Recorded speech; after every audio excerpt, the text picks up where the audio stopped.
El Nino प्रशांत महासागर में होने वाला एक क्लाइमेट पैटर्न है। ये एक स्पेनिश शब्द है जिसका मतलब होता है छोटा लड़का। नाम से मत जाना, इसका असर पूरी दुनिया के मौसम पर पड़ता है। जरा सोचो, प्रशांत महासागर में एक बहुत बड़ा झूला है। एक तरफ गर्म पानी है और दूसरी तरफ ठंडा पानी। जब गर्म पानी पूर्व की तरफ दक्षिण अमेरिका के पास धकेलता है तब एल नीनो होता है। गर्म पानी का यह बदलाव हवा के रुख को बदल देता है और पूरी दुनिया के मौसम पर असर डालता है। एल नीनो आमतौर पर हर 2 से 7 साल में आता है और कई महीनों तक रह सकता है। यह सूखा, बारहा और लू जैसी बहुत ज्यादा गर्मी वाली स्थिति पैदा करने के लिए जाना जाता है। एल नीनो को समझना बहुत जरूरी है, खासकर भारत जैसे देश के लिए जो खेती और पानी के लिए मानसून के मौसम पर बहुत ज्यादा निर्भर है। एल नीनो तब बनता है जब प्रशांत महासागर में ट्रेड विंड्स कमजोर हो जाती है या अपनी दिशा बदल लेती है। आमतौर पर ये हवाएं पूर्व से पश्चिम की ओर बहती हैं और गर्म पानी को एशिया और ऑस्ट्रेलिया की तरफ धकेलती हैं। इससे ठंडा, पोषक तत्वों से भरपूर पानी दक्षिण अमेरिका के तट से ऊपर उठता है। इस प्रक्रिया को अपवेलिंग कहते हैं।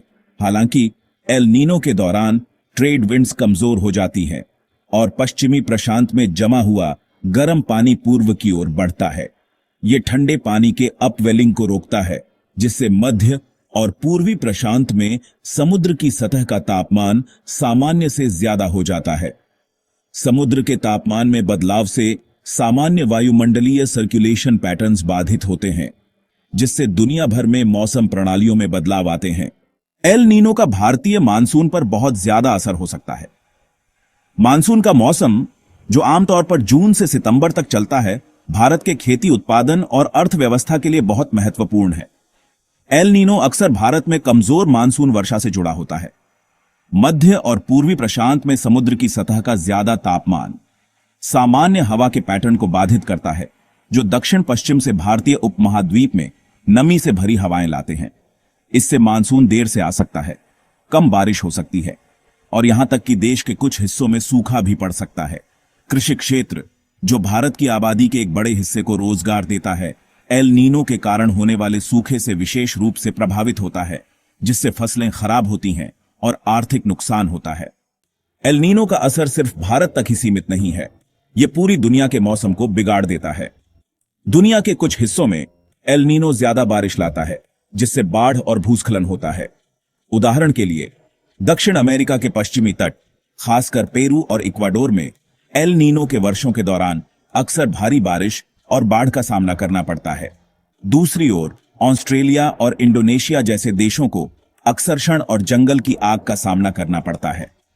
बदले हुए मौसम पैटर्न्स समुद्री जीवन को भी प्रभावित कर सकते हैं, जिससे मछली आबादी और प्रवाल भित्तियों को नुकसान पहुंचता है।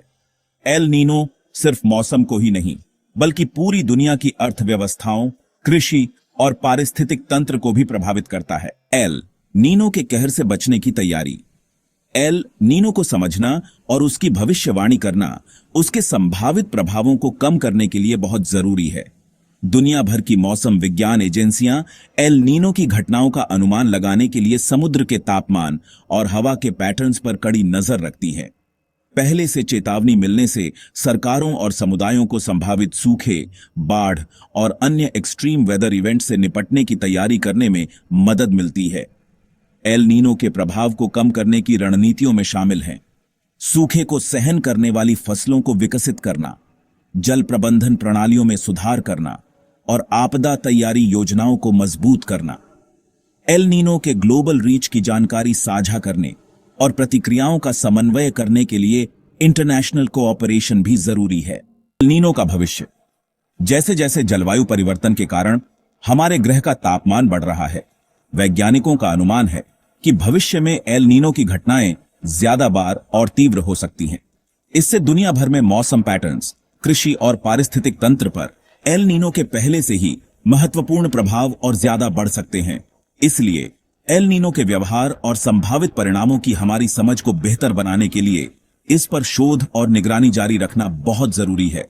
ऐसा करके हम अपने ग्रह और इसके निवासियों पर इस शक्तिशाली जलवायु घटना के प्रभावों के लिए बेहतर तरीके से तैयारी कर सकते हैं और उन्हें कम कर सकते हैं।